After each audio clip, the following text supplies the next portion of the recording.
kembali lagi sama aku Mino. Nah, di video kali ini tips and trik dari aku buat teman-teman ya yang mau tetap di rumah aja tapi ATM-nya itu tetap terisi gitu, bahkan mengalir gitu ya. Nah, ini aku mau sharing sepengalaman aku. Jadi buat kamu yang mager nyari uang di luar rumah, ya udahlah kita cari keberkahan, maksudnya cari rezekinya dalam keadaan tetap di rumah aja, apalagi dalam keadaan pandemi seperti saat ini gitu. Tonton video ini sampai habis dan wayahna jangan di skip terus, juga wayahna subscribe helanya.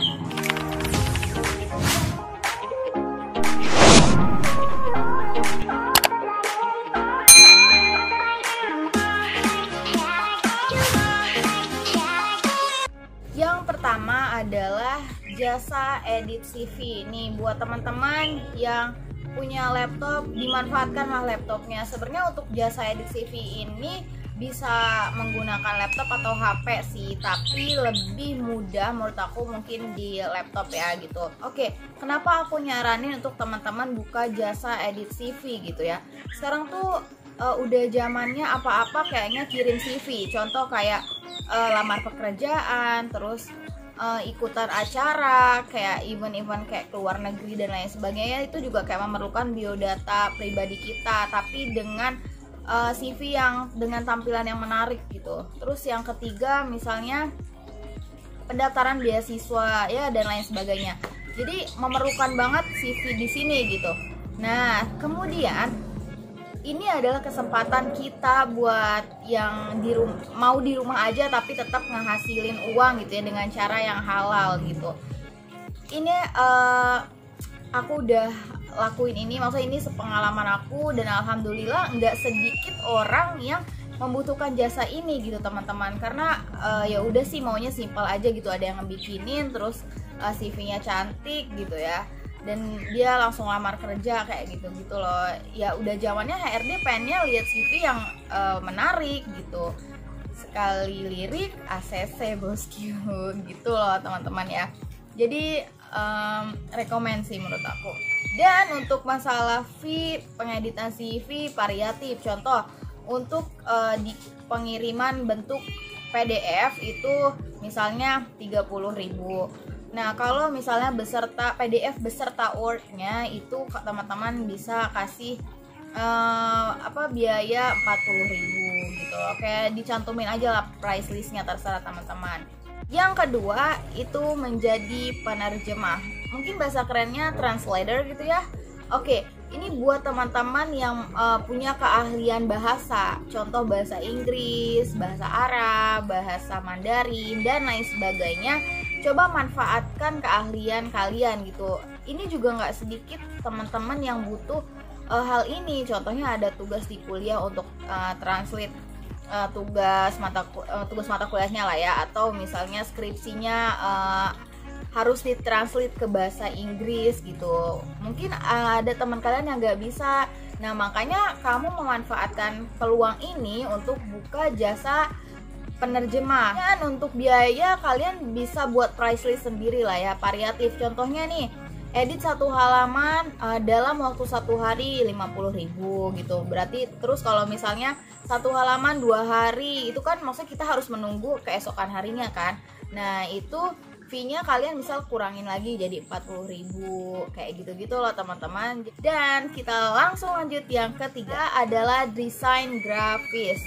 Ini tuh ilmu yang jarang orang bisa ya, termasuk aku sebenarnya.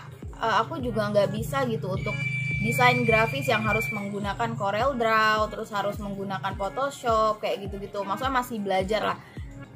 Tapi ini tuh menjadi peluang yang sangat besar gitu untuk dijadikan sebuah bisnis gitu atau sebuah usaha. Contohnya kalian buka jasa pembuatan sertifikat, terus pembuatan logo, pembuatan desain poster, terus atau pembuat desain untuk kaos, maksudnya sablon gitu ya, kayak gitu. Dan desain grafis ini sangat luas banget teman-teman.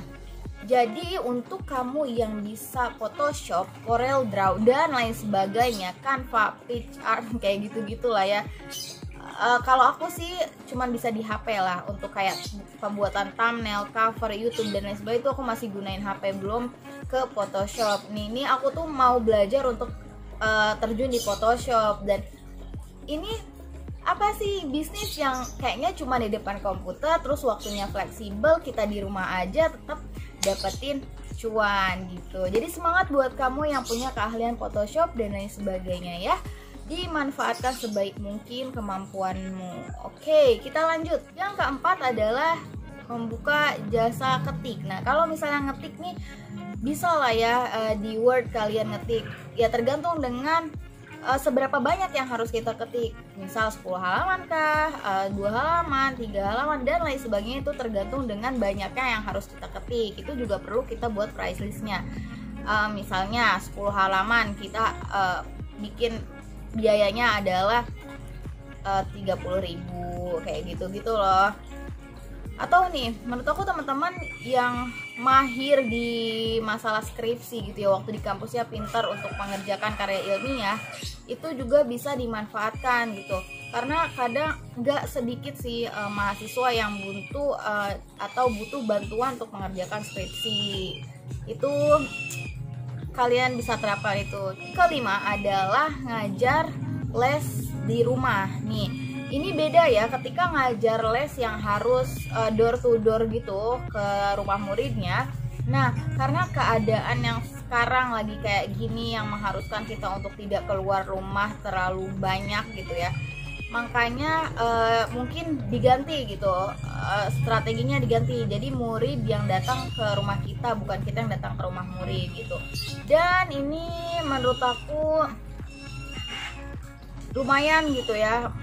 Yang keenam adalah online shop. Nah, untuk online shop ini sudah jelas ya, namanya juga kan online gitu. Jadi kita nggak perlu harus kerja di luar, otomatis kan kita mengerjakan semua pekerjaan itu di rumah gitu. Contohnya kita mau ngirim barang juga kan biasanya kurir yang ngambil. Cocok buat kamu yang suka di rumah aja, mending kalian buka usaha online shop.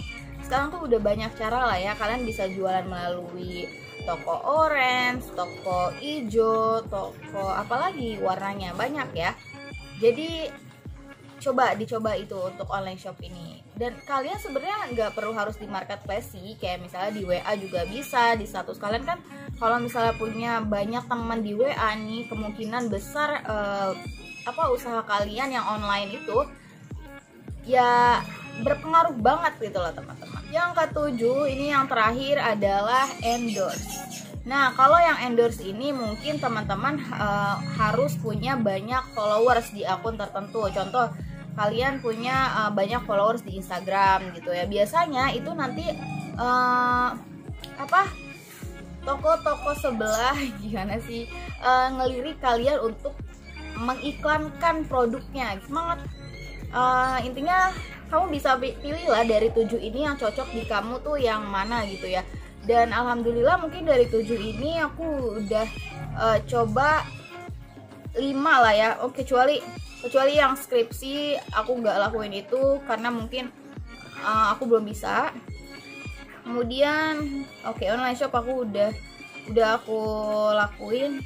Sama jasa ketik aku belum sih, itu belum dapat klien untuk jasa mengetik ini. Kalau CV memang aku saat ini lagi alhamdulillah ramai orderan CV gitu ya, alhamdulillah. Jadi kalian bisa pilih dari ke-7 ini yang cocok ke kalian yang mana. Oke, thank you and see you in the next video. Jangan lupa untuk like, comment, and subscribe. Bye.